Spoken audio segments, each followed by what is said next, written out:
Yeah, so if you are just now joining, we wanted to kind of open a new avenue and doors as we are all bunkering down. We are all in the same unfortunate situation spreading across America right now, and we're all doing our part to kind of make the light of this situation. And I think it would be a fun idea to teach people about a new trade. Tour management's a big one. I started seeing a reoccurring trend that more people wanted the opportunity to learn about new trades in the industry, and I thought it'd be fun to do a post and see what people thought about it. And the response was huge. So a lot of wonderful tour managers have reached out to me to be a part of it. Tour managers that I look up to with tons of experience, and we all have something to share for people that are interested and are aspiring to be tour managers. So I will pass it off to Henry, who has been kind of leading the stream here, and we'll just kind of work our way around and Oh, talk about thank you. tour. Hi. Thanks for joining us, Adrian. Adrianne. Hi, everybody. Morning, everyone. Thanks for joining us. There's a lot of firepower on this webinar right now. I don't know if you guys can see the list of people in the room, but man, I would love to hear from some of you too. I see you, Aubrey Wright. I see you guys, and that would be a lot of fun. But I mean, I think it's really good to get as many point of views on. Let's just start with a few simple topics. But we all have a different experience background and different levels of which we do things, and there's no set way in how any of this happens. I mean, there is a protocol to this job and title, but I love hearing about every which way it gets done. So. What did we want to start with? Are we doing intros right now? Yeah, I think a little introduction on each person, and then we'll kind of just take it away. Okay. Well, myself. You want to start it off? I've been a tour manager for Henry. Well, wait. Okay, to me it looks like the Brady Bunch right now. I'm going around in the circle, but.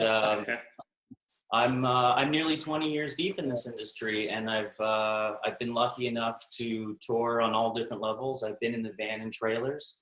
I've been in the RVs, tour buses, and jets. I've done everything from DJs, pop music, hip hop, punk bands, and these are all different beasts that we have to deal with. You don't tour manage one act the same way as you do another. Genres are different in the way we handle them. So it's brought me on a lot of experience, and so I'm really happy to share anything I can to the group or anyone that wants to learn. Jim, where you at? We'll go down, work our way around. Jim Runge, currently in Sarasota, Florida. I'm actually one of the few lucky ones that is hunkered down with my band and working, so I'm blessed for that. And so I may have to bail at some point to pick up a drum kit at a guitar center. I've been doing this almost 30 years, started in a van and trailer in the days before there were such things as computers and cell phones, when we used to rush off the bus to get to the nearest payphone and yell tour managers favorite or get the one at the front of the line and make sure the crews didn't jump and get it, and then call the million digit number on your phone card so that you could make the calls, so you don't have to put quarters into the machine. And before I did at least get there when pagers were still happening, so at least I got to use a pager with my manila pad of paper that I could write everything down on, because there wasn't such things as computers. But so yeah, I've been doing this a long time, and it shows, and that's me. It shows.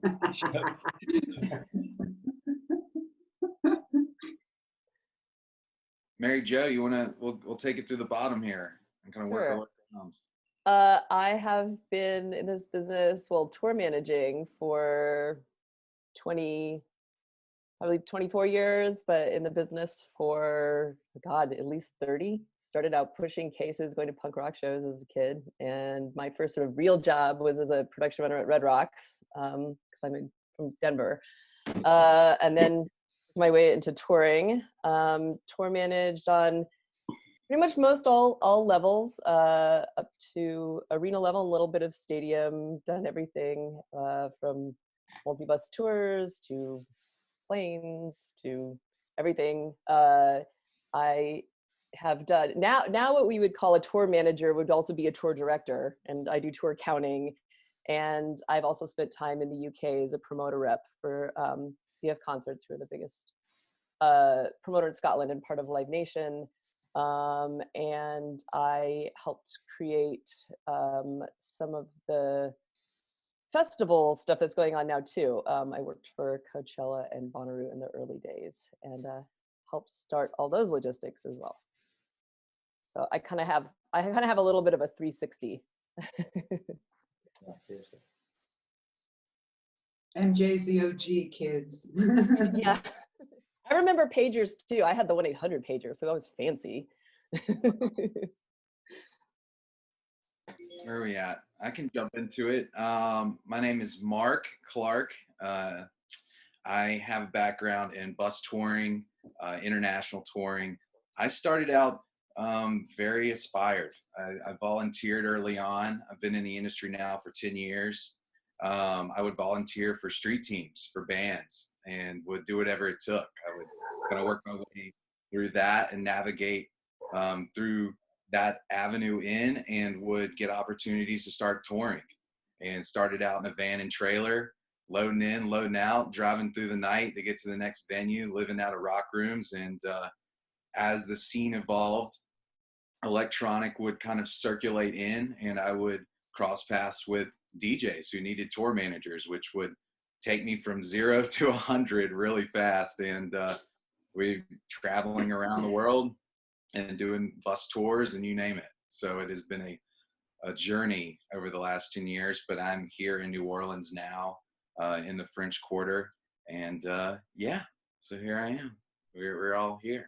So it's a little bit about me, and have experience in visas, tour counting, bus touring, light private jet use, but yeah, just kind of a full spread across the board.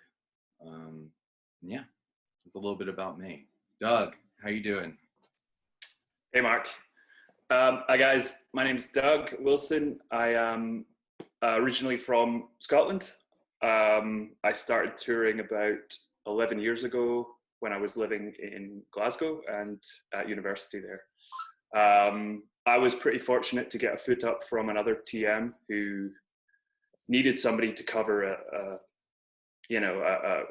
really starter gig. And he showed me the ropes, got me touring, and I've been on the road ever since. I spent 7-8 years touring from Scotland, and then in 2015 moved to Canada. And I work with a couple of Canadian artists, so maybe I can give a little bit of an insight on the challenges that come with that, not being in the US. Personally, I split my time now between Montreal and LA. I've been fortunate to work at pretty much all levels of touring, up to and including arenas, so I don't really have much experience beyond that, but I've done, bus and trailer tours, bus and truck tours, up to that level. And yeah, I'm probably one of the least experienced in the group, so maybe I can give a bit of a different perspective. And yeah, that's pretty much where I'm at. And that's what we want too, is the diversity in this conversation, because we're all coming from different sides, but and experience levels change so fast. And you probably think you probably know more than you think, but for this conversation, I guess we wanted to keep it simple first and just talk about sort of where it starts, and that may be like how we go about getting the job at first. Like, do we want to talk about how each of us got our first job as a tour manager? Like, There's not a lot of there's a lot of different ways you can come at it, but there's no direct line to becoming a tour manager. We all kind of maybe moved at it laterally sometimes.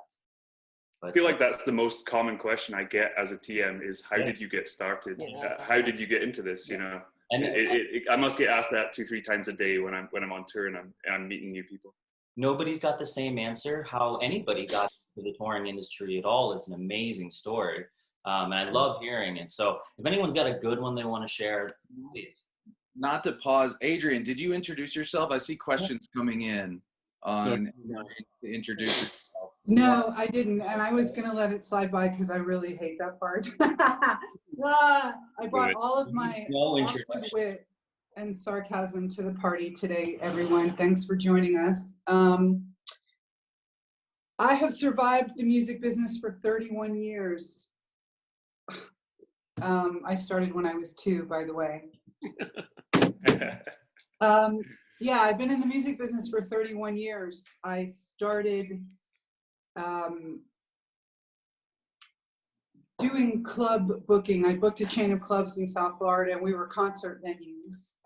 From there, I became part owner in an agency, and I was part of we had a full service agency that had management, booking, and publicity. And to date ourselves even more, we had Andre from the first episode of Braindance, or the first season of Braindance, was actually our PR client at the time. We were pretty ambitious. We were in Fort Lauderdale, and we were doing battles with the likes of Cellar Door and Phantasma,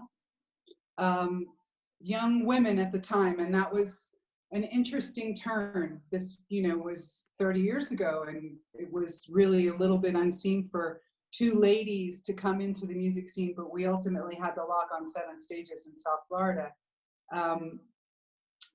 I've been touring for 21 years. My first tour management client was the big man, Mr. Clarence Clemens, who most people would know from the E Street Band. I'll move through this really quickly, but we were set up on a date by my former business partner, who was his manager, and I really liked him, but I wasn't going to go down the road with a rock star for all the reasons why a woman wouldn't want to do that, especially with Big C. He was loving the ladies, and it just worked out that he started touring a lot, and I said, I'm not going to date him, but I'll definitely handle him for you. And that's kind of how it worked out. And for years, until Clarence passed away, unfortunately, he was my friend and my client. And that really started my actual tour management situation. But I was producing shows in fields with Ray Steinman and learning how to be a promoter and learning how to produce concerts. And I started in entertainment production when I was 9 years old. I was in a teaching theater company. So I've had this bug all this time, my whole entire life, really. And I flipped my first house at the Gusman Theater, which is now the Olympia Theater in Miami, when I was 14 years old. So I have experience in VIP execution, friends and family ticketing. I do ticketing, I do box office, I do road management, I do tour management, I do tour accounting, I do production coordinating. In my off time, I like to be a wardrobe runner because the clothes are awesome and I love to procure production elements. I love it. So I have a pretty well-rounded eye view. I've been in radio, I've put out records, I've worked in management, I've been a personal assistant. So I feel like I've got a really, really interesting and well-rounded view. I was the VP of marketing for a very large international concert production company. And from there, also administrative and promoter rep type stuff and production rep type stuff. So like everybody on the call, I'm a hired gun. Thanks for having me. Awesome. Good to have you here. So I'm curious, Jim. Yes. You didn't come into tour managing in any sort of, well, there's no normal way, but like, did you want to be a tour manager? I feel like somebody just came to you and said, Jim, we need you to manage us. And Well, for all the late bloomers out there, I didn't even think about touring until I was 30, which if you add the numbers up, I've been doing this almost half my life. But I worked in punk rock show. I did punk rock bands. I started out as promoting my own shows for my own bands, and then became a stage manager when that world became big, when Social Distortion, bands like Fugazi started touring. I became a stage manager, got into lighting production, and worked for a company in lighting production that just, on a whim, one day I sent a fax out doing sales for the lighting company saying, if you need lights, I can do it. And I did a tour for 2 years with 6 lights and color changers, which probably even lighting guys don't even know what color changers are anymore. And from there, Eric Frankhauser, who now tour manages Wilco, Lucinda Williams, other bands, he was my tour manager, and I was his lighting guy for Paula Cole, for the Eels.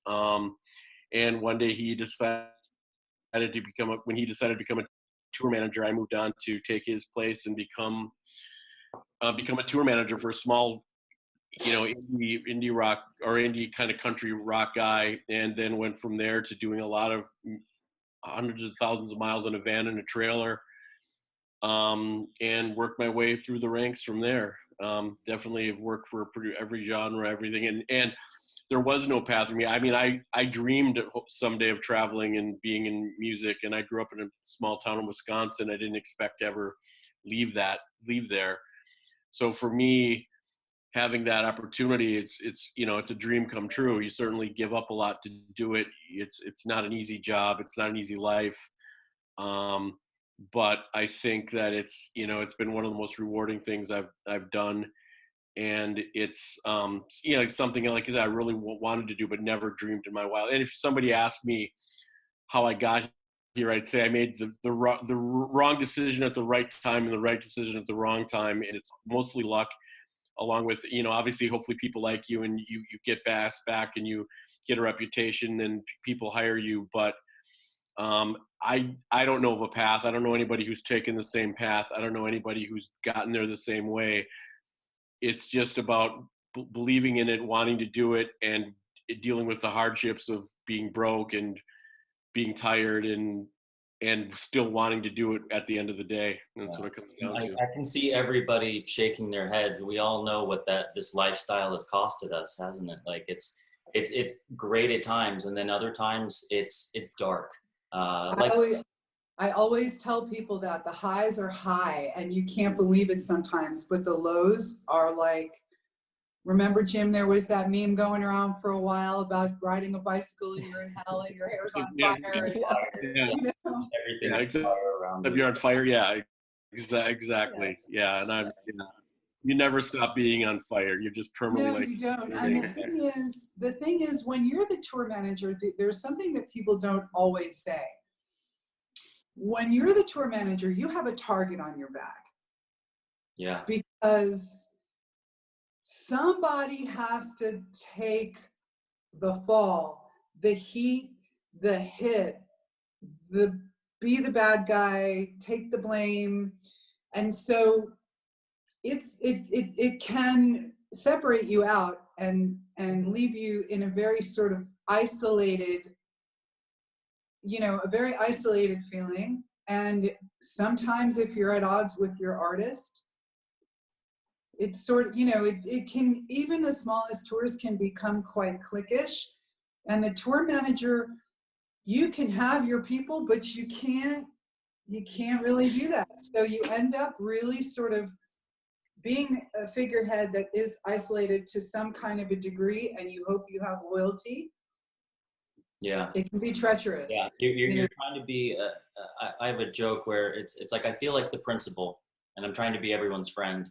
But and people treat you that way. They almost talk differently or treat you differently because you're that person that has to make those hard decisions. And maybe if they're not having a good day, maybe you're the person they're pointing their finger at. And But more importantly, we're also living with our employees. I mean, that's to me is the hardest, weirdest part of it. You think about what other job is there where you have 5 to 100 employees that you live with, that you see. have you're with And you're 24 living with hours your a day. employer at the You have to same get time. you have to get on the bus with them at the end of the night, whether they're threatening to kill you or calling you a sociopath as you were, on the venue, and then you have to sleep 6 inches from them in a bunk, and you wake up in the morning and you make peace and you get through your day. And like we've all had those moments, like I've had my arms threatened to be broken, and then you go like, hey, forget about my arm being broken, let's just get on the bus, I'll fire you tomorrow.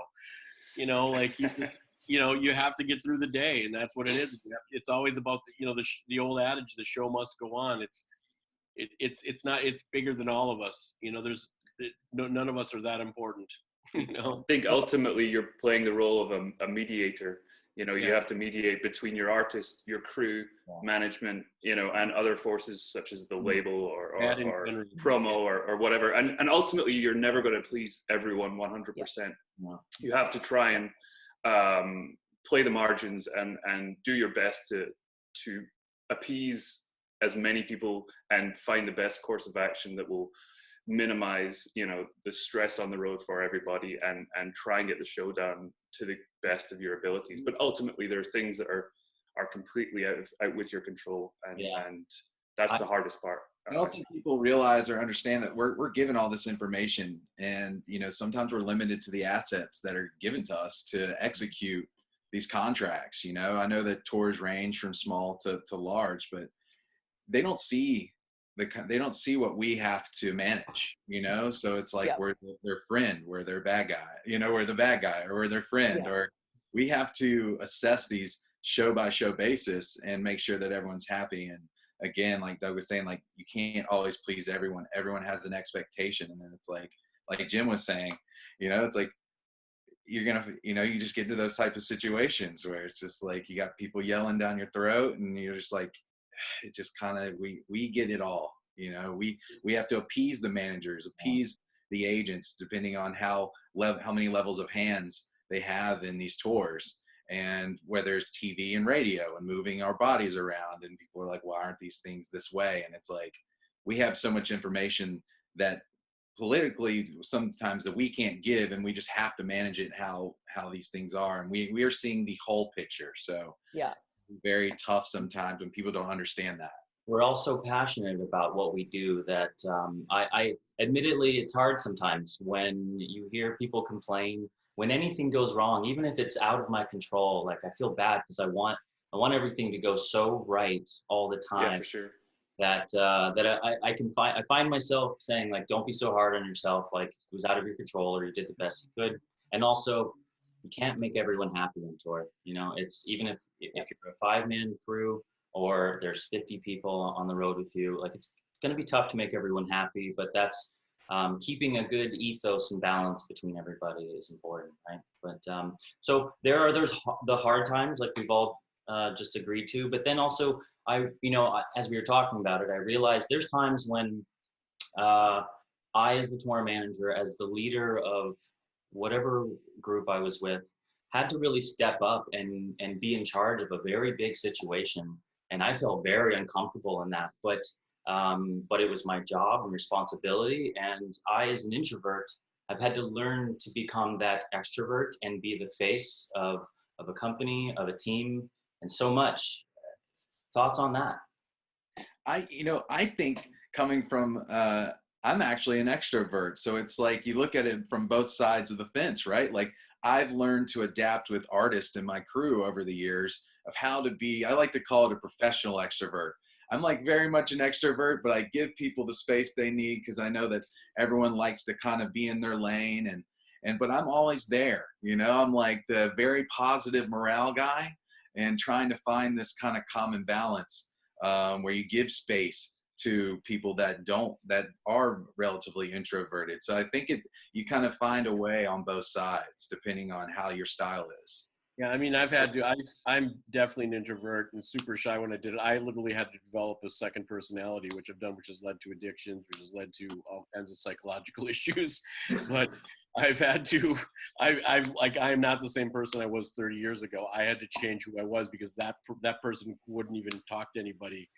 So like it definitely takes a certain personality because you have to be general, father, mother, psychiatrist, all at the same time, and you have to be able to switch back and forth to those people, and be sensitive on the side of that, especially with certain people, with artists.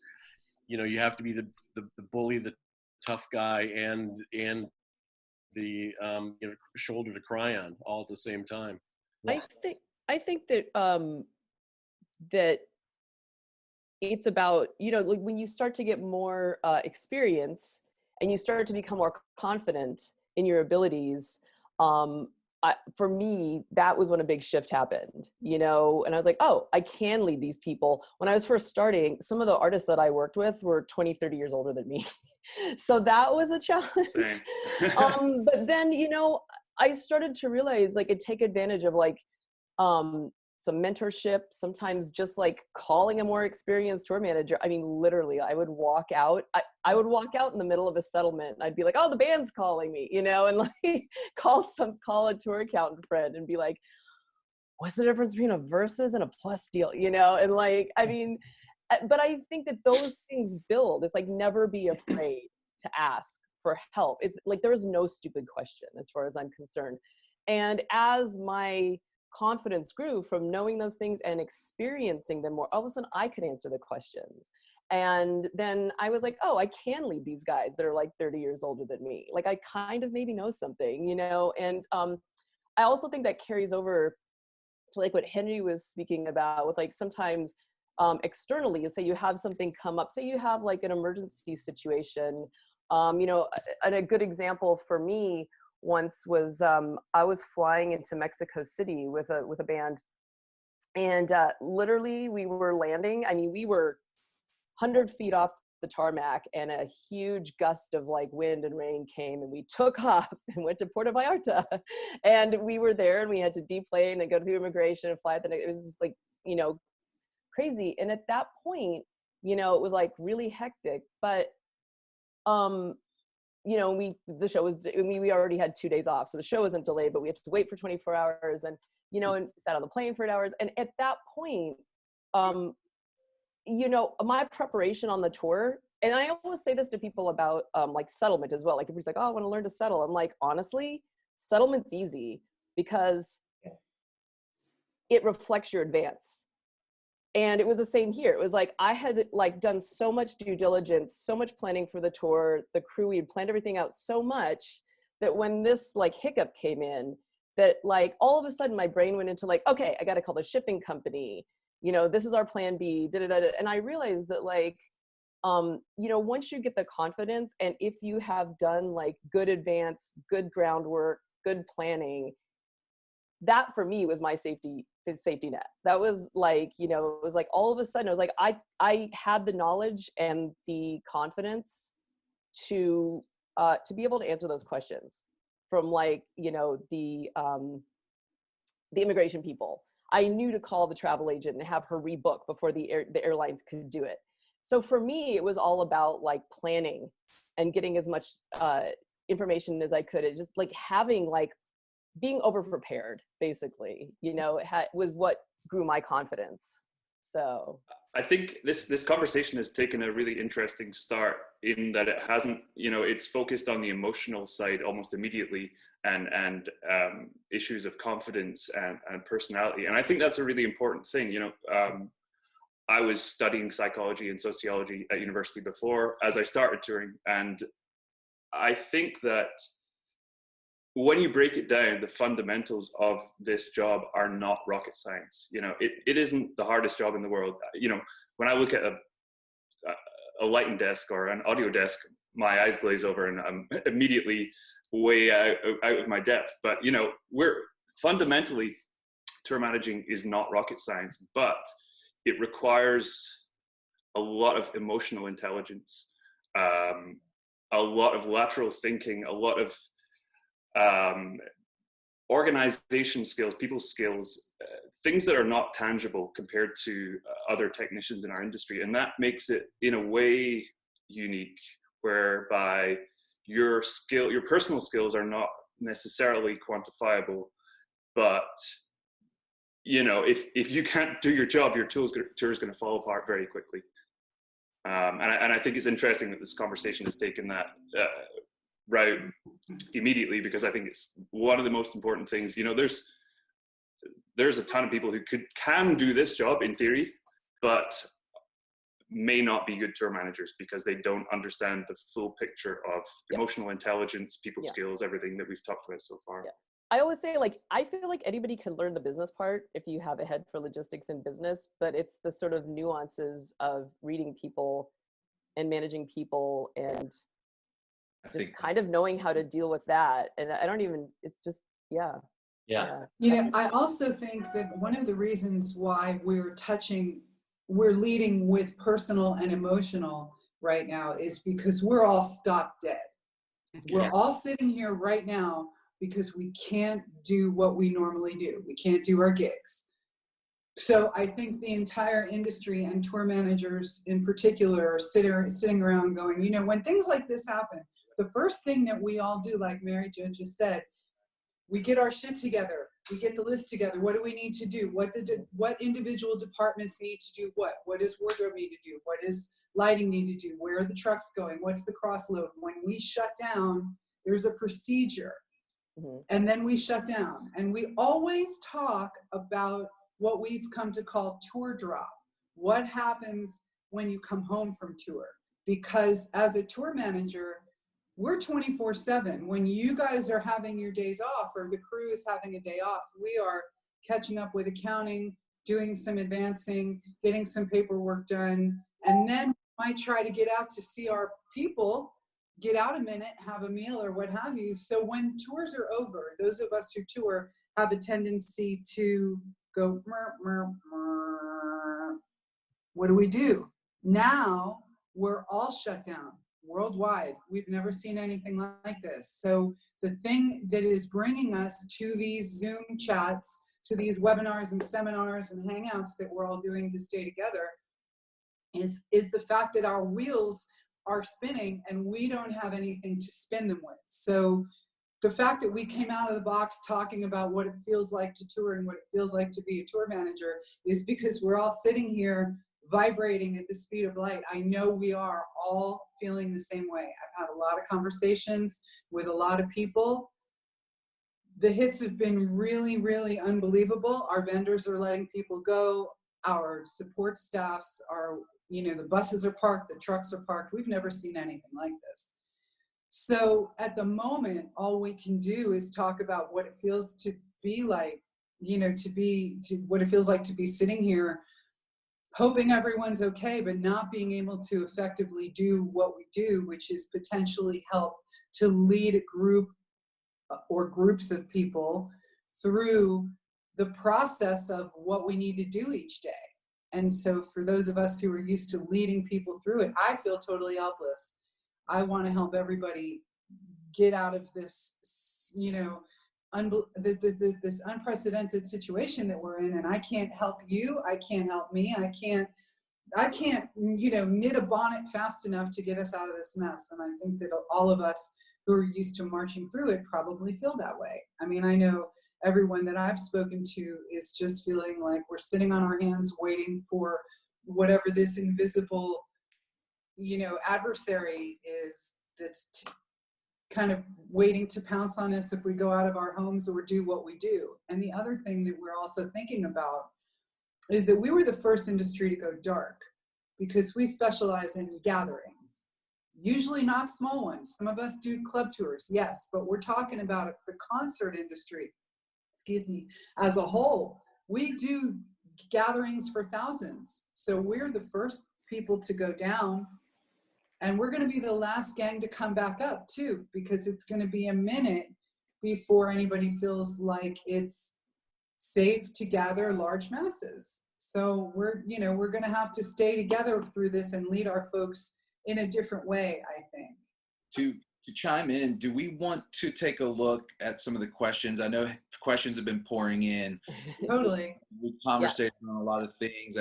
Henry, what do you see first? I know that we got questions through Zoom direct. You know we're what? seeing the Facebook. One of the first questions that came up was, would you suggest trying to find an assistant TM job first? Where do you, what was the question again? Can you repeat? I guess like it applies to like trying to get into the industry, trying to start as a tour manager. Would you suggest trying to find a job as an assistant TM first? Any job would work. Anything. Trying to find, it's like finding a needle in a haystack is trying to find an assistant tour manager job. I tell people if they ask, get any job you can, get a job as a runner, get a job as a thing. There's no right path. And again, there's no right path to doing it. PA jobs, assistant jobs, you know, anything that allows you to be I didn't even close know to the brain. what the positions were. I didn't, you know, That's very true. I think we should clarify that to say an assistant tour manager, that specific title sort of applies to a higher level of touring. When you're not going to start there. You're never going to start there. That's going to be somebody who's probably often overlaps with like my first job on a larger tour was assistant tour manager, but it could have also been referred to as road manager because I basically traveled with the band. So titles are a bit flexible. Yeah. That's something that we should clarify as we go so everyone understands, because you hear the title road manager, you're not quite sure if what job is that, can I do that with a club level act? It doesn't really exist at that level. So we'll clarify as we go so everybody understands, because you're right. I think a lot of people that that are starting into tour managing in this industry don't understand the sort of the family tree and the structure and the titles and the way they were arranged. And that tree changes with club levels to arena, amphitheaters, and stadiums. And it changes as well, Henry, with like just as time goes on and like tours kind of morph. Like I said earlier, like what I do as a tour manager, and I've always called tour manager, now would be called tour director. Because like I've always budgeted tours, I've always like vetted vendors, you know, I've always done that. But now, just with structure of tours, sometimes that's separate.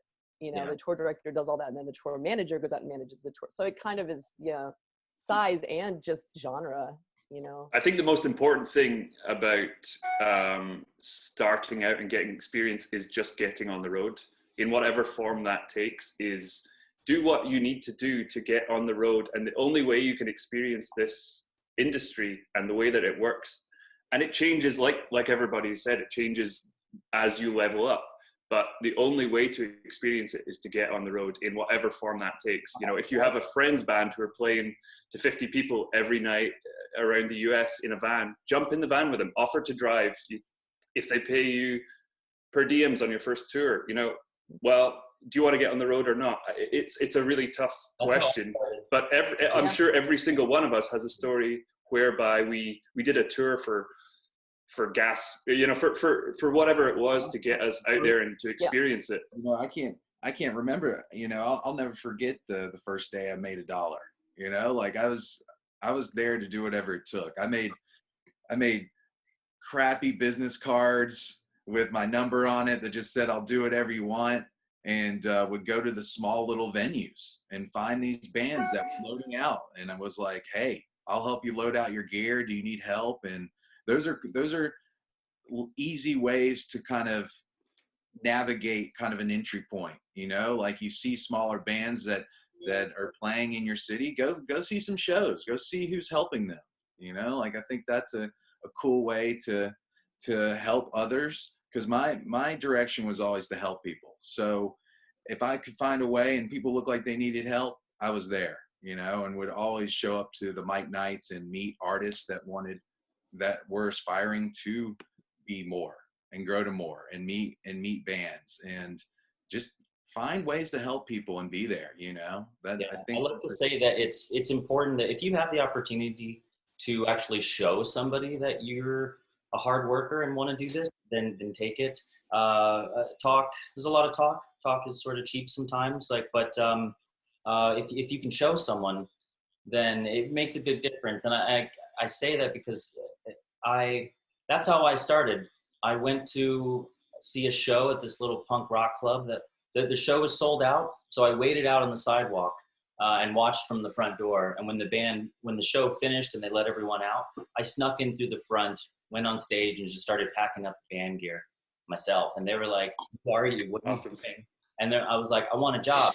What I want to do. I had been in working as a stagehand around town and had worked in theater for many years, but I knew what I wanted. And so I wasn't afraid to just jump in there and actually show somebody. So I'm, you know, I want to move on to a question here that could be sort of a loaded question, but I think it's important. It's coming from our dear friend, Aubrey Wright. What is the step-by-step of tour management? From the moment you receive the email or the call of a show, what is step one to step done? I always say I always think budget first, and because I think that's going to affect your vision, right? So you have an artist that has a vision of how they want this tour to be done, right? I think we are very limited and/or have the capacity to do whatever that vision may be execution-wise. So I think that's very important. At least that's what comes to my head. Deal structures, how is our budget going to be affected around that, and what is our budget to run with? I think that's very important.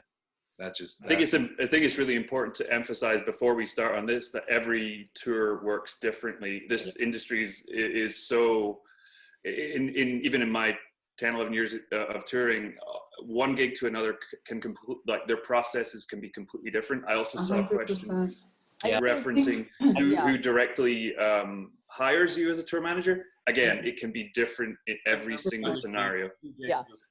And most tours, even with same bands, turn out differently. I mean, right. And also, I think, I saw that question, who hires you? It depends on who's doing the hiring. It depends on, what the artist has in place for a hierarchy. Is it management? Is it business management? Mm-hmm. I've been hired by the production manager before as a tour manager. So it just depends on who's sort of the artist's trusted person to put people in place. Who would you say it is? Just, I think it's right. It's the manager or day-to-day manager, I would say. And then for me, once I take a gig, my first task one is really an assessment. Who's on board? Mm-hmm. Have the budgets been done? What's been done so far for this tour? Because sometimes you'll catch a tour and then you look at it and you go, all right, we got nothing. Routing is just being finalized. Vendors are or are not in places. First question is always, do we have buses for this? Are we flying? Are we busing? How are we traveling? Are the buses on hold? Are the bus deals done? Are the trucks on hold? Are the truck deals done? Are the vendors in place? Who's doing it? Is there a production manager that's doing that? Or is the TM doing the deals also and then handing them to the PM? And what level PM do we have? And how much experience do they have? And what do they touch? And sometimes the TM coordinates all the parties, and sometimes the B and C, A, B, C. Do you have an A party, B party, C party? Is it the A party and the crew party? Is there a band party that's separate? You have to kind of understand how many parties you have, who's moving them. And then for me, it generally works chronologically. What's first? With all these things that have to happen, are the vendors locked in? Is production handling that? What do we need to do? Are we on sale? Do we have ticket hold maps? Has anybody checked the holds? Do we have holds, the proof that the holds are there, and are they right? It really depends on how many people you're laughing. I'm laughing because all of us know that as a tour manager, we think all of that all at once. Right. All at the same time, thinking of all of that. And so that's sort of one of the most... You're talking about a bus tour, and that's exactly right, how you would start with a bus tour. But Mark, you do DJs. You would think about it differently, right? You may see 1 or 2 dates or a string that are spread out over a couple of months. Like, how do you look at once you get a call for a gig with a DJ? It depends, because I feel like for smaller level DJs, you're looking primarily at fly dates, right? That's been the primary movements of a DJ rather than, unless you have a bulk of dates, and I'll suggest like, hey, we can cut out these flights, we can drive. But I feel like most people aren't going to want to drive more than 5 hours, right? Unless we're doing a hard ticket tour. Now you're starting to see most DJ tours are starting to shift into live settings, more want to be more hard ticket to build on their fan bases. So then you are assessing buses and so on and so forth, and all the production aspects that go around that. You can see what your budget is right off the guarantees. Most of the deal structures in electronic or flat guarantees.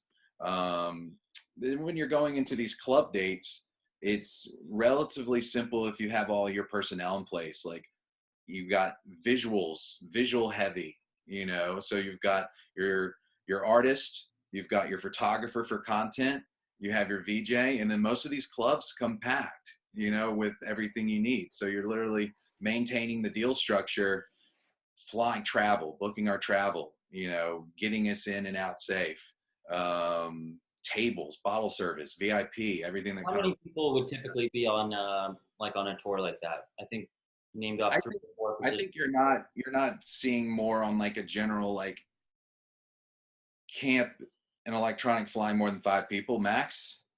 Yeah.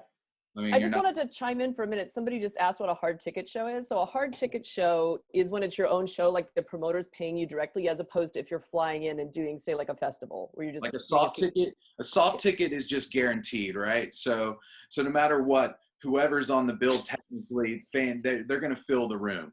Like it's not direct fans purchasing tickets for you solely. Hard ticket is diehard fans that are coming to see your show, purchasing a ticket and coming to see your show. If you have a hard ticket show, you want to see your ticket audit. If you have a soft ticket show, it doesn't matter because, you know, that's like the Houston Rodeo or Coachella or something like that, where there's the guarantee that your artist has is not predicated on attendance. So you have really no skin in the game. You show up, you do your gig if there's 5 people or 20,000 people. And a hard ticket's a standalone. Yeah. Hard ticket show is your tickets. So your artist's revenue is attached to that. Anyway, sorry, Mark. I just thought I should clarify that really quick. It's all good.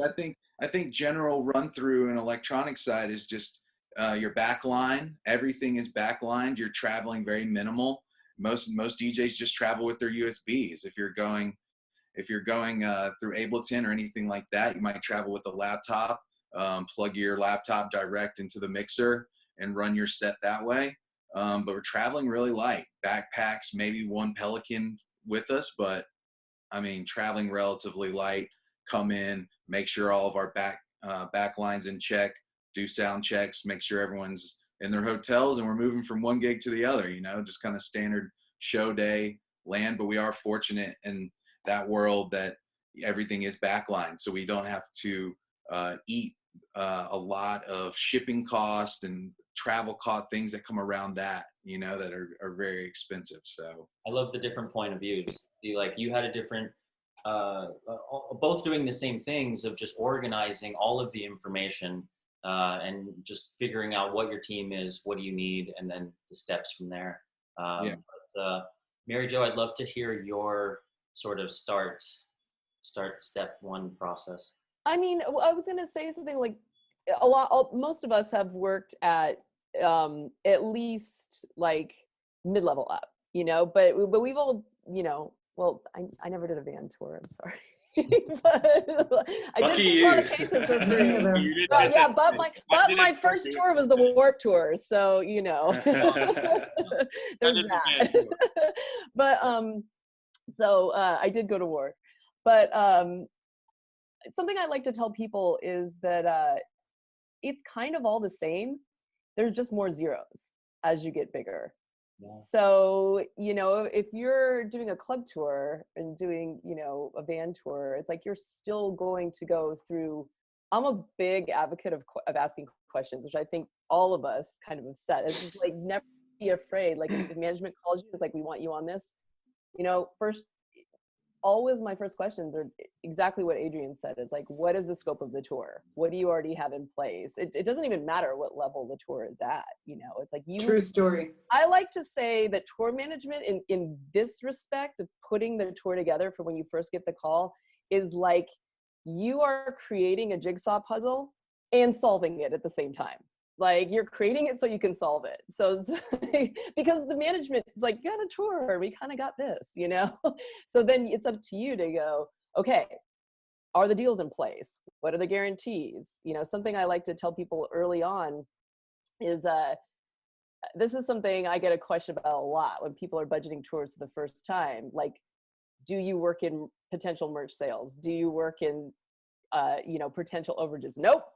Like, you base your budget on your guarantee, like what you know you're gonna get. Like, cut your coat to fit the cloth, you know. At least that's my, you know, that's my take, and it always has been, no matter what level. So I wanted to point that out. I mean, for me, it's just That's a really also, I would put a star next to what Mary Jo just said about what income you're factoring into your budget, if you're putting in your guarantees, if you're putting in your merch. Not if you're not trying to live in fantasy land, and this is where people get into trouble. I call that money if money. You can put your if money columns down for your clients to see over somewhere on the other side, but when you're doing a P&L and your potential to make money, don't put the fantasy money in there, or that will come back to bite you. I also would like to note for people watching, this is just the intro, so we are kind of feeling out a little bit of everything and touching on just call the inner workings. As we grow forward, we will be picking in particular topics per session. So everything that we're talking about right now, we'll draw a list, put it together, and just kind of work them per session. So the sessions will be fine-tuned to per topic as we continue.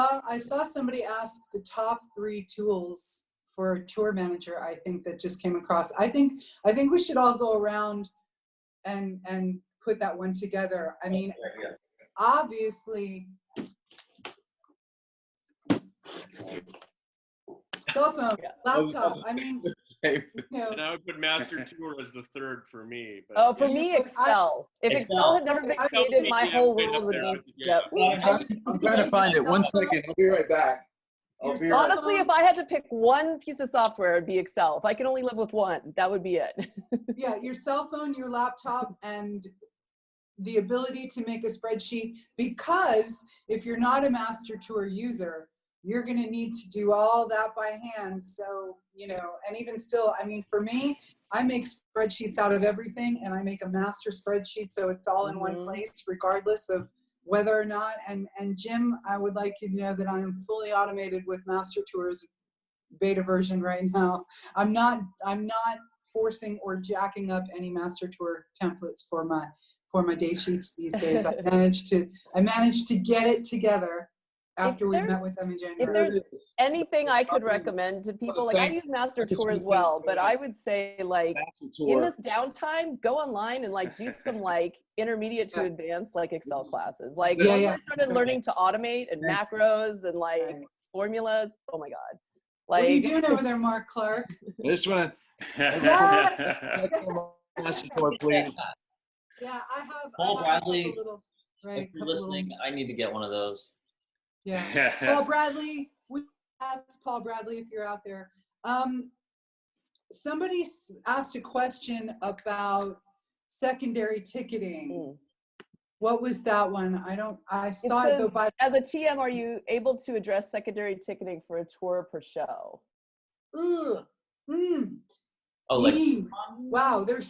It's really I hard. have actually before. Yeah, I mean, it's Got it. precarious. Again, this goes back to how well can you read a ticket audit? Mm-hmm. If you know what you're looking at, if you can see it, and then you always have the right to question. Yeah. You always have the right to question, because we know that there are some partnerships and secondary ticketing situations and outlets that are sanctioned, but then you will potentially, Gianna Licata, can we clarify? So primary and secondary ticketing, first of all, primary is your basic ticket sellers, your ticket masters, your box office, charge by phone, the regular primary way that a basic concert tickets are sold is your primary. Your secondary is your secondary market, like your StubHubs and your Vivid seats and then whatever great scalpers and whoever. Now these days there are, you've got your platinum lifts on your settlements for the gold circle ticketing and platinum circle ticketing. It's, it can be there are a lot of levels, and that's part of, and again, these days also you've got tour accountants and you've got tour managers and you've got promoter reps. Any or all of these people might be involved in figuring out. Ticket audits today are really complicated because there's so many different ways that we're breaking down how we sell tickets. And then the marketing gang comes in and you got your Domino's pizza box top 4-pack and your family 6-pack and your auto part dealer 17-pack, and then all these different ways that we're selling lawn seats and not lawn seats, and this outlet and that outlet, and the charity on the top, and so on and so forth. So you always wanted, my advice, and for me, I'm always, when I come in the door, I want my ticket audit, because I have to start looking at it, and that's how you're building your settlement. And sometimes it's challenging to make all of those things fit into all of the spreadsheet spaces so they click together. And that can take forever and a day, wear your brain out, and make you very frustrated. I highly recommend these days too.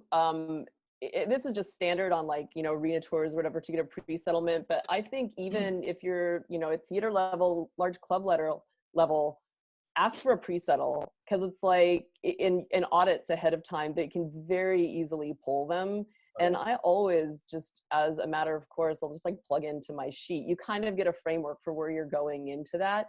And another, this is simplifying it a lot, but if you're dealing with Ticketmaster, one audit that I find very helpful is to ask for a qual 4 audit. And what that is it breaks down the qualifications of every ticket. And Adrianne probably can speak more to this because she's done more intense ticketing than I have. But I like to look at that one because it breaks down all your different levels that Adrianne's talking about. And you can see all the different qualifications. These days, sometimes there's 20. It's kind of insane. But you can see where they started at and where the lift went. So and any person who's dealing with Ticketmaster knows what a qual 4 is. And that, I find that more helpful these days than a regular ticket audit, to be honest. Yeah.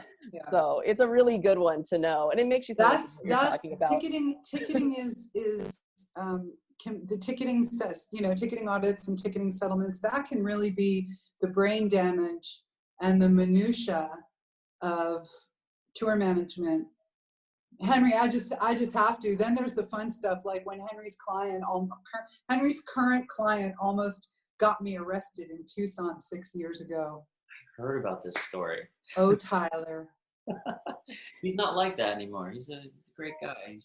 I think we're kind of deep diving here on a very specific issue, which is great, but I think it might be useful to sort of topic of ticket settlements, and I see a lot of love for settlements and people want to know more, because it's funny, you almost don't find yourself into that situation until you sort of get to a certain level, because I just want to clarify as well, because obviously, yes, as a tour manager, you should know how to settle, handle your accounting, and but there's also a lot of tour managing jobs where you don't do any settlement. Mm-hmm. It's very common in DJs. There's no transaction, there's no settlement. You don't have to see all wired, all shows wired, all flat guarantees. You literally come in and do the gig. Don't even have to look at anything. And just make sure it gets wired, send it off, and then Henry, the first settlement I went into was with David Anderson from Willie Nelson. I was the opening act, and he graciously let me come with him, and it was this resort owned by a union at the time and had mafia ties. And when we went in, he said, "Don't say anything, just sit in the chair. Don't be afraid of what you see." And we walked in, there was a huge pile of cash and a gun next to it. And the whole while the guy said, "Is the settlement okay?" And David just laid, and he looked at the gun, and he was like, "Yeah," just had a big bag, put all the cash in the bag, and walked out. He said, "That's how you settle a show. Yeah. Don't have him pick up the gun." So I have a question to throw out there, since we're kind of just feeling this out right now and seeing questions come in, and maybe people can answer this or feedback. But like, if we keep doing this, would it be helpful to do sessions where it's like, okay, we're going to focus on settling on this. We're going to focus on so, yeah. how we all got in on this. Because I think that is a really good question, topic because per we all have session. crazy stories. You know, We'll just maybe hit divide one- it up. Everybody seems to like that. Everyone Hey, Sarah had a question. I thought it was a good one. I Yeah. like Cyber's question. Yeah, the difference between a festival advance as opposed to advancing with a venue, or what I would consider to be just a straight regular tour gig. Good question. As everybody knows, festivals are a bear, and you're one of literally hundreds, right? So you're basically, you know, when you're advancing your own gig, you are basically sending an advance to the venue or the promoter rep or the production rep or all of the above and the catering folks, and you're saying, we are coming in, we are bringing such and such and so, we will arrive, we will so and so forth. And you go back and forth about any nuances and timing, and you finalize. When you're dealing with advancing with a festival, you're one of 100 guests. So you kind of are reaching out to each department. Generally, you've got your artist liaison department, you've got your transportation department, and then in the artist liaison, you're going to find your caterings and your whatnot. And it's basically, the difference is we come to our festival hosts with our hands out going, hello, we're playing your festival. What will you be giving us on this day? We need our dressing rooms, you know, because, you know, just by virtue of the fact that there's 100 artists, you're getting shit on to some degree, and you're not going to get everything you want or need. So it's about, you've got to be more organized advancing a festival, because they got to have your credential list in advance. Generally, they got to have your guest list. It's not the same. You're not getting your same number of tickets. Your catering and hospitality has to be adjusted, because they cannot deal with your full rider.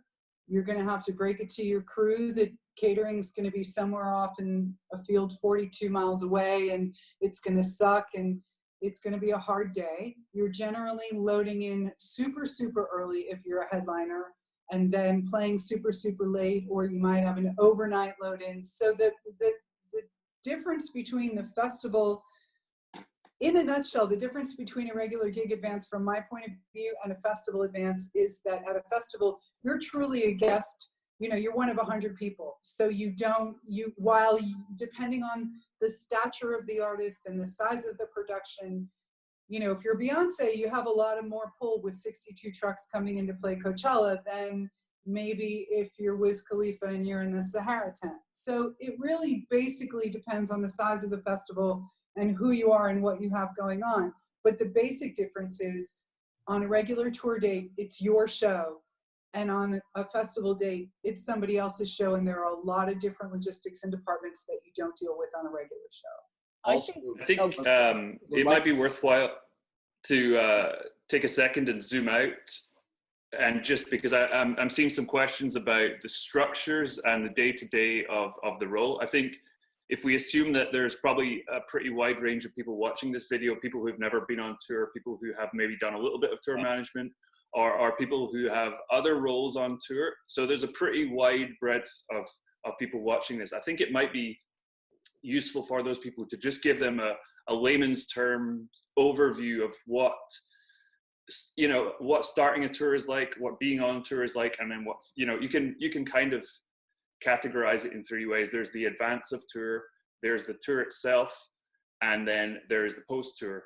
And you can, no matter the size of the tour, whether it's a van tour of 50 people, you know, shows with 50 people to a stadium, they generally take the same rough structure, you know.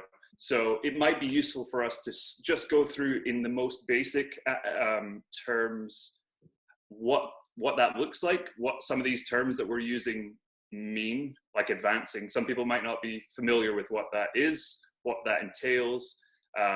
Settlement, you know, we've done some pretty deep dives already, but it might be worthwhile to just zone out a little bit and take an overall view just to explain that to some people who are watching right now. Yeah. Also would like to thank all the wonderful festival production teams and crews across the United States who kill it for us all throughout the summer and throughout the year, that we could not do this stuff without you guys. And I know that we're all in the same boat. And I think we're starting to see that and feel that as we take it one week at a time, that we're all in unity here, that this industry can't happen without every single department, that on both sides of the fence, that each puzzle piece makes this engine work. And without you, we cannot do our job properly. So thank you guys so much through all the festival worlds that are going through this right now. So I just wanted to say that. Yeah, just wanted to. In one simple way that I sort of like to put, and I got this from 5-1. David Norman used to tell me when I was coming up, it's 90% preparation and 10% action day of show. And I always like that helped me understand that, like, you know, a lot of this is the preparation. It's asking the questions. I'm trying to foresee and plan for every scenario that I may be in once I get there, and also just be able to. I like having to, as a tour manager, try to be 2 steps ahead of all of you.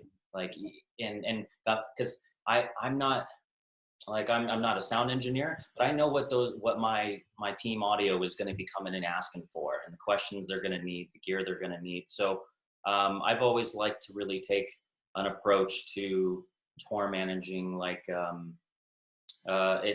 it's looking at everybody in your team. Does everyone on the crew have what they need to do their jobs? If so, if everybody has their information, gear, food, whatever it is, then we're operating as a full team instead of just me doing my job. So thoughts, questions? I mean, just putting it out there. Yeah, I think one thing that's really important before just going into the specifics of it, for me, you know, I did a lot of vanting when I started out. I think one piece of advice that was given to me, and something that I find to be very useful, is to set your processes out, whether it be when you start advancing a tour, you know, it might be in small clubs or it might be arenas. Set your processes out and your workflow and do it the same every time, because you never know when your next gig is going to come from, who it's going to come from, and where, you know, you might. I've got gigs from a guy I met in passing who worked for a record label. I've got gigs from bands I worked for a long time. You never know who is going to give you your next gig and when you might be asked to step up. So if your process is, when you start out from the very beginning doing your first van tour, if you've got your shit together and you have your workflow is good, you present yourself well, you know, you manage your tour on a small level the same way you would as if you were doing an arena tour, and you approach it with the same level of professionalism, then somebody is going to see what you're doing and go, hey, that guy's great, he can work at a higher level, I'm going to hire him on this job or recommend him for this job, you know. Yeah. So start as you mean to go on. Structure yourself, build your processes, and improve upon them for sure. Keep learning, but if you get hired on a van tour for, I don't know, whatever per day, you know, and there's nobody coming to your shows, still approach that gig like you would a theater tour or an arena tour, because you never know who's watching. It's good practice for you, and you know, if you approach it like, oh well, you know, I'm not getting paid shit on this tour, I'm just not gonna do my job properly, you're not going to be hired again. You're not going to be noticed. And you know, someone like me as a tour manager, like if I see another tour manager that maybe isn't on their shit, isn't taking care of the venue and everything, like I probably wouldn't want to recommend that person for any job that I couldn't do, that I wanted to pass on. So you want to do a good job and for your management, and the band and the crew as well. But like, you got to realize that everyone's watching and seeing, and it's a very small industry. And so many of us get our jobs from other tour managers. Like if I can't take it, I'm going to call Jim. Hey man, can you do this one? You know, I put your name in for the hat for this. But if I don't trust that you're going to be able to do it as a professional and, you know, have your shit together, then no, you're not going to really go far. Yeah. For sure. Always show up. In a nutshell, always show up, no matter what tier level you're at. Always put in 100%, and you never know who's going to be there. It could be your next gig. So.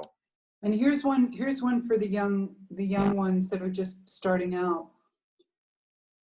You get asked a lot of questions, and sometimes you don't know the answer. Yeah. But I definitely would get in the habit of saying, I don't have that answer for you, but let me find out, or let me get someone who does. Because Definitely. a simple, I don't know, or that's not my job, that takes you and puts you on an island by yourself. We focus on teamwork out here, and you know, your ability to get into it. And this reminds me of the question that somebody asked previously about getting into tour management, or do you get a TM assistant job first? I think you make yourself useful when you have some downtime. You let other departments know that you have some downtime and you're interested in learning what they're up to. It literally is the more you know. The more you know, the more willing you are to do it. Girlfriend, boyfriend, I will clean a toilet in the artist's room if it needs to happen right now. I've shoveled shit out of bus toilets with I will and solo. honestly. You do what you need.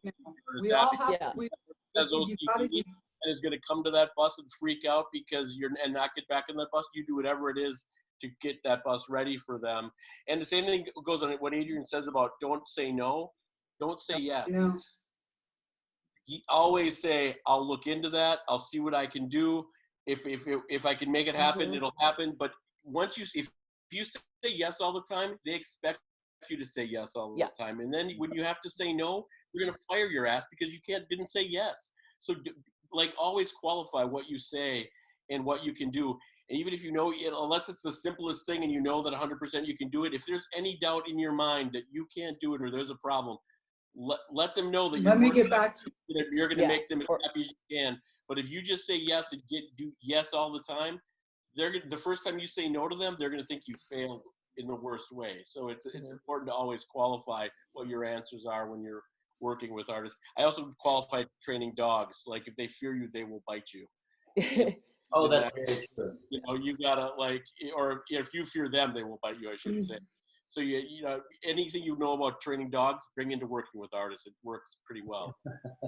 I wanted to qualify something really quick that a couple people have actually said. They've like, give 100%, give 110%. But I want to say something that I think is really important that a mentor said to me very early in the game, which was, don't give 100%. Don't give 110%. Keep 10% for yourself. Like, so many of us at some point in our career, if we've been doing this for a long time, have burnt out. And I think it's really important that even if you just give 95%, like just give yourself 5%, you know, to take a little walk for 15 minutes or step away or just find a moment to meditate. We're all talking about like, you know, you have to be there, you know, all the time, but just somehow find that, you know, that moment. I don't know what that means for you, but you know, do online therapy. I encourage it like really early in the game, you know. It's like and I've seen a bunch of people, you know, type like, and I'm not saying that's wrong, but you feel like you're giving 100%, but I think it's important to step back. Yeah. And I think all of us have been around long enough to have had a moment, you know, all of us that you see here, to have had a moment, even if it was just a day where we felt like, I just can't.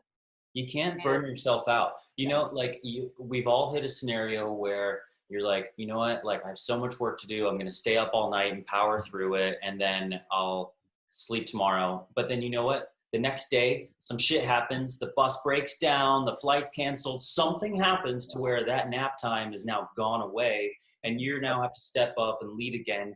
But then you've been up all night. So you were almost useless to your team. And so it's unfair to do that. And so taking care of yourself, I mean, it goes with any position, but as a tour manager, for sure, you got to take care of yourself. I think that also speaks to lessons when I was out with them on the Black Keys. They made me on days off actually get out of my hotel room, because you always have accounting, you have something, but taking care of yourself and hanging out with friends is so vital to this job and so important. Yeah. I Find can that time attest to pulling Jim out of away this from your hotel room desk is so physically. important. I've done it. And it actually One sec, makes you guys. better at what you do if you can step away for a minute, you know, or an hour if you have a day off, or you know, even if you have like a buddy or two that you've agreed with, it's like, hey, I'm going to check in with you, or hey, check in with me, no matter how much of a dick I'm being today. Like actually turn off, even if it's a little bit. Because I used to take my advance calls while I was just literally walking the block around the hotel. But you know, I wasn't turning off anytime. Maybe I was getting some exercise, but it didn't mentally fill my cup. I needed to stop for an hour or whatever. And I realized the hard way many times over that I was burning myself out, and that maybe just because I could do something, I learned I shouldn't. You know, wearing too many hats for too long and doing too much. It's, you know, we all have to sustain it and plan accordingly. But, you know, I know what it's like to just run and gun through a one-off. You think, you know, it'll be over in 24 hours. But even that, it's not good practice and not healthy for us. It's interesting you mentioned wearing too many hats. And I think it might actually be better that we save the practical rundown of tour for a separate one, since we've been going for a minute here. But I think one thing that if we kind of stick on the wider topic of how you got started, how you get your first gig, I think the too many hats thing is a really controversial one, and I might piss people off by talking about this, because there are a lot of people who have been in the industry for a long time, and you'll see it on BobNet, people shit talking, people doing double duty, and you know, it's controversial. But I think one way that you can really help yourself be employable when you're beginning is to have many strings to your bow, is to be able to do more than one thing. Whether, you know, you might not think that the skill that you have might be applicable to touring, but you know, for example, if you can do audio, if you go out on your first tour, you might be able to offer yourself as TM front of house, and that might give you a foot up over somebody else who can just TM at that level. And there's nothing wrong with that, in my opinion, at the foot in the door level of touring. Make yourself as useful and employable to people as you can. If you speak another language, you know, use that to your advantage. There are a ton of French artists, especially in the electronic world. You know, I live in Quebec. It's a bilingual province. And when I moved here, fuck, if my level of French had been what it is now, then I would have had access to so much more work. And I think you will hear a lot of people turning their nose up and mocking the multiple hat wearing in tour. And I agree that at a certain level and under certain conditions, it comes to be far too much work. But at that base level where you're trying to get your first gig, be as useful to a tour as you can. If it's driving, doing merch and TMing, fine. If you're comfortable with the workload and you sign up for it, do it, and do it to the best of your ability, because that's ultimately your goal is to get on tour. You know, it's to get, once you get in, everything becomes so much easier from there. And you will start meeting people. You'll start being on tour with other tour managers. Like Henry said, you're going to get most of your gigs from artist management or other tour managers. So being on tour helps you stay on tour. If you're off the road, it's harder to get back on the road. So you know, whatever you need to do to get yourself out there and for people to see that you're great at your job, you know, I don't think there's a problem with that. I like that you said that, man, because you have to have a good, as Chris Musgrave said, you have to have a good understanding of all the fundamentals of all departments. Makes you a better tour manager. You don't need to be a specialist in any field. That's why they're there. But your job is, in some sort of a nutshell, to move the crew around that produces that show. And so to know what that crew goes through, what they need, to know what their lives are like, just makes you a better TM. And at a certain smaller level, you are the tour manager and the production manager. Yeah. Don't split those hats off till you kind of get to a certain another level. And so many people that are starting are going to be wearing a lot of hats. I started out as as a backline tech. I did guitars, bass, drums, violin. I was a driver. I did gear. I helped with merch and all of that just for per diem. It starts there, and then as the band grows, if they're lucky, you get to hire on more positions and spread your wings into some other things. Because maybe you want to be a tour manager, but you're also doing front of house, and you realize, you know what? Nah, I don't want the stress and the responsibility of a tour manager, but I really like mixing, and I've got a good ear, and I'm going to go that way with it. So who says you can only do this one way? There's 50 other people in this chat right now that are doing it their way. And so don't listen to anyone that says you have to do it a certain way and you can't take a job. For sure. And for those of you, thank you, Doug, for bringing that up, and Henry, and for those of you who are saying you want to get out on the road and you're working locally, I always highly recommend to people, I'm like, work as a production runner, or work as if you have a job as like a local production manager. I think those are two of the most really valuable jobs you can do. I mean, I started as a production runner, and I think that it's really, those kind of jobs are really valuable because you get to see many, many tours in action and how they work, and what works, definitely. what doesn't, or what you think works and what you think doesn't, and what you like and what you don't like. You learn time management, especially if you're a runner, money management, budgeting. You kind of learn all the tools that you need as a tour manager. And then it's just getting on that tour and possibly wearing several hats or whatever, but you will put those. Like, I always say that I learned everything I know about doing like cash accounting for tours from being a production runner. Like, because it's the same thing, you know, and time management. And the other thing that's really nice is if you're working locally for those positions, is that you learn what I feel like I can always tell when people have started out locally in those types of positions that are on tour, because their advances are just, they know how to speak to like local venues, you know, and you can almost, I think, of a production coordinator or management is just a little different, you know, and I think that those are really cool. So if you're still working, get that chance, wear many hats and get on, take advantage of those things you learn. It's like being in school. Definitely, I agree with that as well.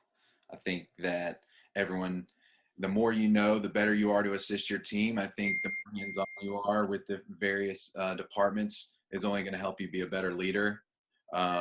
You know, like what I was saying, you know, I'm here to do whatever you need me to do. Like, I want to learn everything. You'll eventually find your lane as you climb up the ladder. You'll start to see those positions start to get managed per person. But as you are entry level coming up, you will wear a lot of hats, and you're only making yourself a better tour manager, a better leader, someone that understands what everyone's going through. That's very important.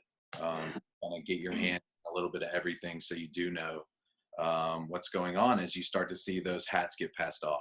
Yeah, you know, the touring structure is it's very militant in a way that, you know, we've got from the, if you're like if you're a tech, say you're a backline tech, or you're in any one of the positions around the stage, and you want to move up, then there's built-in ranks to our world where to move up in leadership.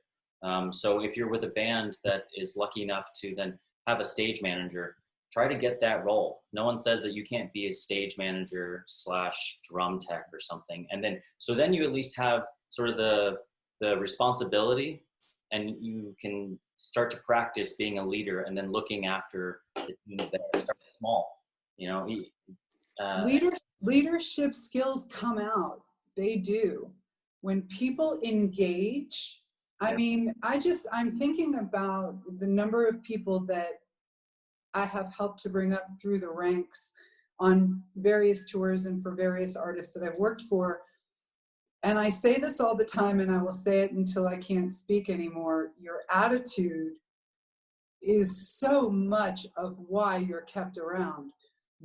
There are a few camps that keep a couple of really hard to get along with people around, because they are irreplaceable and they mean something to the culture of that artist camp.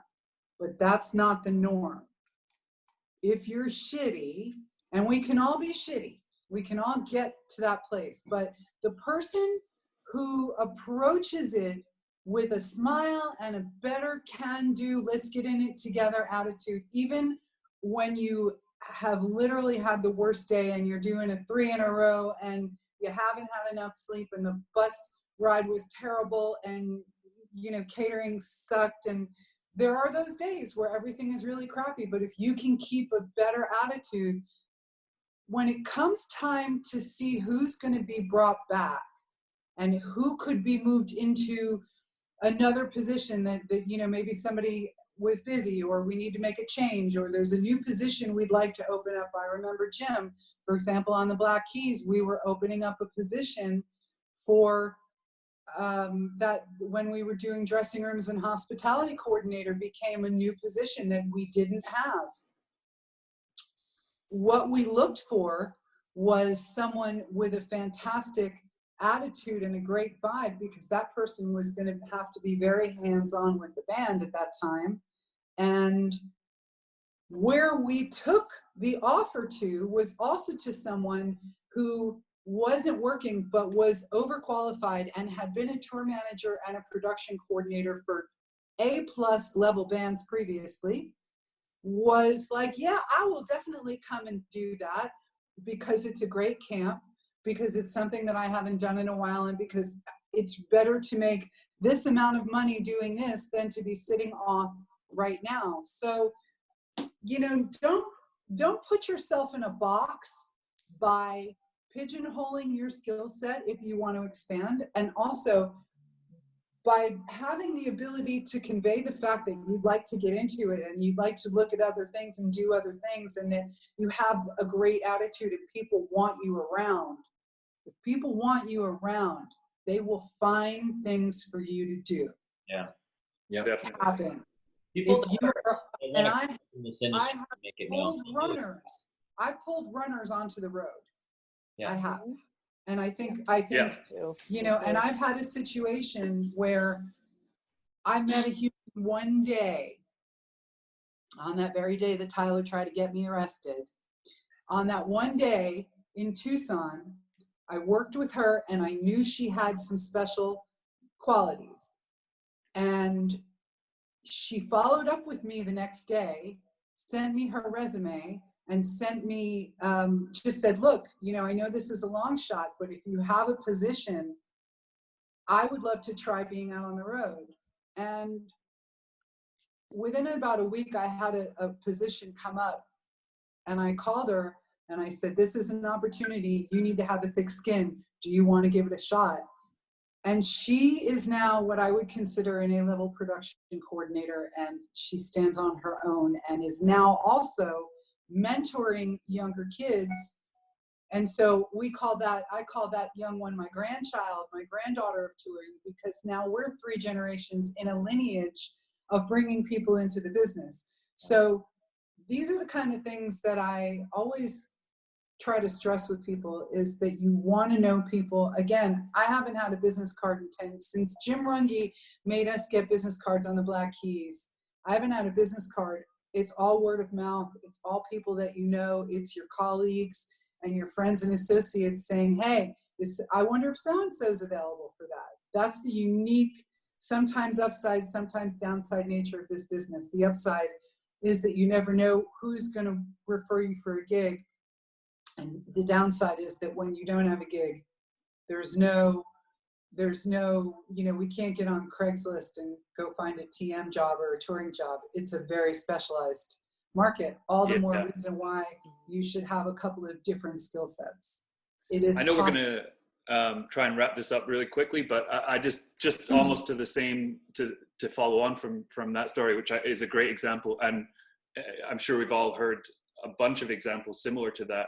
Personally, I was on the road up until last week in Europe, and I had a friend, a semi-acquaintance who works in an arena. He works in local crew in the arena over there, and he hit me up, I want to say a year ago, saying, look, I'm trying to get on tour, And I was like, okay, cool. Yeah, no worries. He hit me up again, maybe 6 months after that. And then he hit me up recently and said, look, I really want to get on the road. I know I can do this. I've been doing this at a local level, but I really want to get on the road. I know you're on tour right now. I hope I'm not overstepping my bounds by asking if there's anything I can do to help. Can I come out to shadow you for a couple of days? And I was, excuse me, I was on a one bus tour. You know, we had a big London show coming up. We were somewhat understaffed. And I said, why not? You know, I don't have the budget to bring you out, but if you want to gain that experience, and this isn't the way to always go, but, you know, he happened to catch me at a moment where I needed somebody, and he was persistent in a non overbearing way. He reached out, and I said, yeah, if you can get to the tour, you can join us for the last 4 days and you can shadow me and I will show you the ropes. And in return, I need a hand on this show. I'm understaffed. And then, you know, ultimately the current situation put paid to that and he got stranded in the UK. But it shows that opportunities can come out of situations. It's important to, first of all, it's important to be respectful and not overbearing when you're reaching out to people, because everybody, once the wheels start in motion again, everybody in this industry is going to be very busy. And the last thing everyone needs is to be bothered the whole time. But, you know, you can't stress enough, you never know when your next, where or from who your next gig is going to come from. So, you know, that email that you're hesitating about sending, you know, send it. It might come, you know, there's a good chance nothing might come of it. But if you have met that person, you know, if you never know where your next job is going to come from, and you have to give yourself the best opportunity to be able to get out there and show, you know, show people that you are able to get on the road and do your job. Thank you.